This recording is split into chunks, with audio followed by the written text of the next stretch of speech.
నచ్చిన ఫుడ్ ఎదురుగా పెట్టి నువ్వు తినకూడదు అంటే ఎలా ఉంటుందో మీరే చెప్పండి. నా పరిస్థితి అయితే అలానే ఉంది ఈరోజైతే. ఒడిబియ్యం పోస్తున్నామని చెప్పి అమ్మ వాళ్ళు బేలకేసి కుడుములు చేశారు. అవి కూడా శనగ బేలతో. నాకు శనగ బేలతో పాయసం చేసినా, కుడుములు చేసినా, ఓలిగలు చేసినా గానీ చాలా ఇష్టం. కానీ నాకు సిజేరియన్ అయిందని చెప్పి నువ్వు తినకూడదని చాలా స్ట్రిక్ట్‌గా చెప్పారు. నీకి మంచిది కాదు, బాబుకి మంచిది కాదని.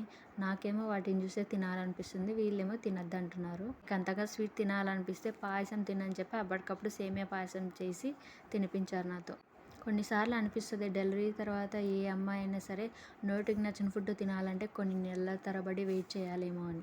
ఎందుకంటే మనకి నచ్చింది తిన్నామంటే అది కొంచెం అటు ఇటు అయినా సరే నువ్వు తినడం వల్లే బాబుకి ఇలా అయింది, అలా అయిందని చెప్పి క్లాస్ ఇస్తారు. ఆ క్లాసులు వినలేకే ఒక్కోసారి నోటిని కట్టబెట్టుకోవడం బెటర్ అనిపిస్తది. ఎంత తినాలనున్నా గానీ సైలెంట్‌గా ఉండాలి కొన్ని రోజులే కదా అని. నా ఒడిబియ్యం ప్రాసెస్‌కొస్తే పొద్దున్నే పూజ చేసి ఇంట్లో తలిగ పెట్టి పూజ అయితే కంప్లీట్ చేశారు. నాకు బాబుకి తెచ్చిన కొత్త బట్టలు కూడా దేవుడి ముందు పెట్టి పూజ చేశారు. ఆ తర్వాత నా ఒడిబియ్యం ప్రాసెస్ స్టార్ట్ అయింది. వడి వడిబియ్యం నించేది ఒకటే అయితుందని చెప్పి మళ్ళీ రెండోసారి కూడా నించారు. ఒకటే నించకూడదని చెప్పి. ఏ అమ్మాయికైనా కన్నతల్లి ఒడి నించకూడదంట. అందుకే నాకు మా అత్తతో ఒడి నించిచ్చారు. ఇది నేను రెండోసారి మా పుట్టినింట్లో ఒడిబియ్యం పోసుకోవడం. పెళ్ళైన కొత్తలో ఒకసారి పోసుకున్నాను. మళ్ళీ ఇప్పుడు పోసుకుంటున్నాను. వీడియో నచ్చితే లైక్, షేర్, సబ్స్క్రైబ్.